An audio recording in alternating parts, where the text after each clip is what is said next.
Ya, berita pertama datang dari pesta pernikahan yang paling ramai dibicarakan pada pekan lalu, yakni pernikahan antara Kaesang dengan istrinya Erina. Di mana selain megah dan juga ramai dihadiri oleh para tokoh penting, ada yang menarik nih di pesta pernikahan putra Presiden Joko Widodo Kaesang Pangarep dan istrinya Erina Gudono, yakni souvenir pernikahannya yang memiliki garansi seumur hidup. Kaisang Pangarep, putra bungsu Presiden Joko Widodo dan istrinya Erina Gudono tengah menggelar resepsi atau tasyukuran di Pura Mangkunegaran, Surakarta hari Minggu lalu. Resepsi ini dihadiri 3.000 tamu undangan yang dibagi menjadi 3 sesi.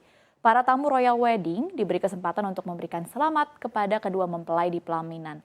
Dan para tamu ini juga diberi kesempatan untuk menikmati hidangan seperti di kondangan pada umumnya.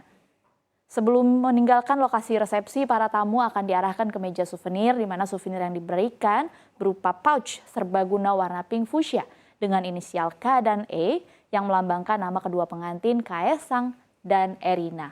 Pouch ini juga dibungkus kantong dari kain kanvas berwarna putih gading.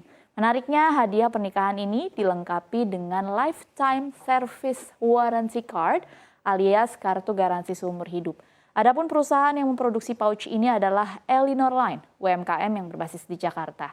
Selain pouch, tamu juga bisa membawa pulang sejenis buku kecil dengan cover foto Kaesang dan Erina. Adapun isi di dalamnya mulai dari foto-foto prewedding, pengantar tasyukuran, hingga rekomendasi kuliner Surakarta dan Yogyakarta favorit pasangan Kaesang dan Erina.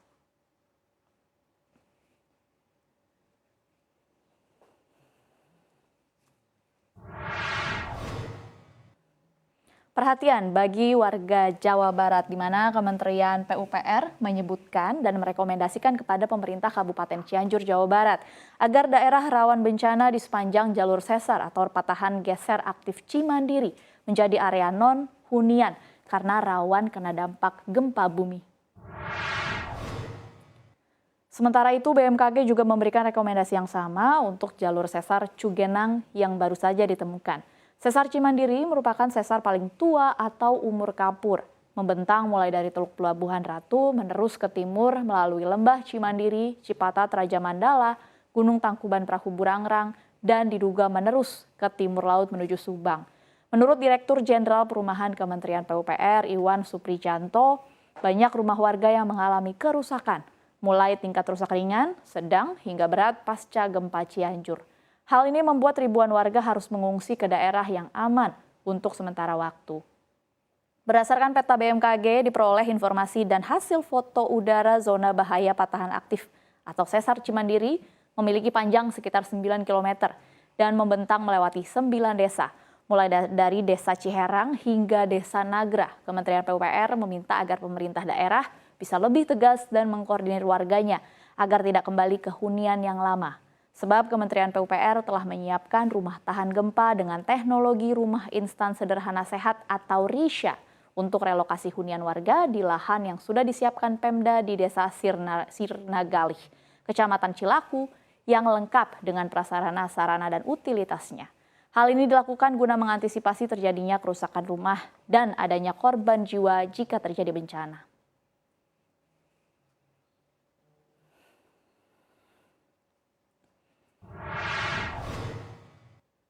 Ya, kita beralih ke berita selanjutnya, yakni dari mancanegara, di mana sistem roket artileri mobilitas tinggi atau HIMARS milik Amerika Serikat menghancurkan barak militer Rusia di kota Melitopol. Ini terjadi kala Ukraina melancarkan serangan balik ke Kremlin pada Minggu pekan lalu waktu setempat. Kota Melitopol adalah wilayah pemerintahan Kiev yang diduduki Rusia di wilayah Zaporizhia, Ukraina Tenggara. Dikutip dari The Guardian, serangan roket menghantam bekas kompleks hotel di sebelah gereja yang digunakan sebagai barak oleh pasukan Rusia. Sementara AFP mengutip pejabat setempat merujuk bekas tempat rekreasi warga sipil. Menurut wali kota Melitopol yang diasingkan yakni Ivan Fedorov, sekitar 200 orang terluka. Lebih dari 10 ledakan terjadi di seluruh kota. Penasehat Presiden Ukraina Volodymyr Zelensky yakni Oleksiy Arestovich menegaskan betapa pentingnya serangan ini untuk memutus garis pertahanan Rusia di kota lain yang diduduki di Ukraina. Sementara itu, Kepala Wilayah Zaporizhia yang ditunjuk Rusia, Vsevolod Balitsky mengatakan pasukan Ukraina menyerang Melitopol Sabtu malam waktu setempat. Dan benar adanya bahwa Kiev menyerang dengan menggunakan peluncur roket jarak jauh HIMARS yang dipasok oleh Amerika Serikat. Namun klaim Ukraina soal ratusan korban pun dibantah. Disebutkan ada 2 orang tewas dan 10 orang terluka. Balitsky mengatakan 2 roket ditembak jatuh, sementara 4 lainnya mencapai target. Pejabat regional lainnya yang dipasang di Moskow, Vladimir Rogov, merilis gambar kebakaran besar yang melanda wilayah tersebut. Sebagaimana diketahui, pasukan Rusia merebut Melitopol pada awal serangan yang dimulai pada 24 Februari lalu. HIMARS sendiri telah memainkan peran kunci dalam serangan balasan terhadap pasukan Moskow di timur dan selatan Ukraina.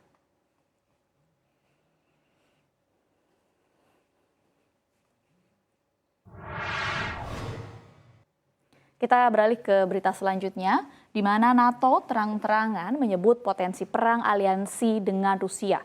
Pejabat NATO mengatakan perang Ukraina dapat lepas kendali dan bisa menjadi perang antara Rusia dengan NATO. Hal ini ditegaskan oleh Sekretaris Jenderal NATO Jens Stoltenberg dalam wawancara dengan media Norwegia NRK dikutip CNBC Internasional pada Senin ini. Stoltenberg juga merupakan mantan Perdana Menteri Norwegia mengatakan tidak ada keraguan dan akan kemungkinan perang besar-besaran terjadi. Maka dari itu Stoltenberg menambahkan penting untuk menghindari konflik yang melibatkan lebih banyak negara di Eropa. Pernyataan Stoltenberg terjadi saat Presiden Rusia Vladimir Putin kembali muncul dengan pernyataan terbaru soal nuklir. Jumat lalu, Putin melontarkan bahwa Rusia dapat secara resmi mengubah konsep bahwa tidak akan menjadi yang pertama menggunakan senjata nuklir dalam konflik, yang artinya akan menyerang terlebih dahulu.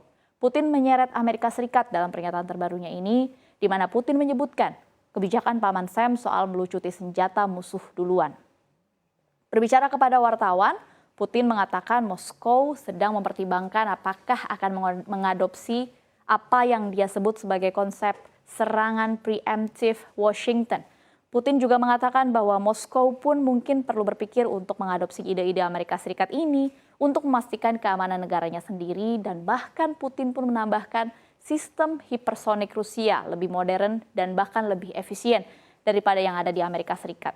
Ini merupakan warning Putin yang kedua soal nuklir, di mana sebelumnya Putin menegaskan Rabu pekan lalu.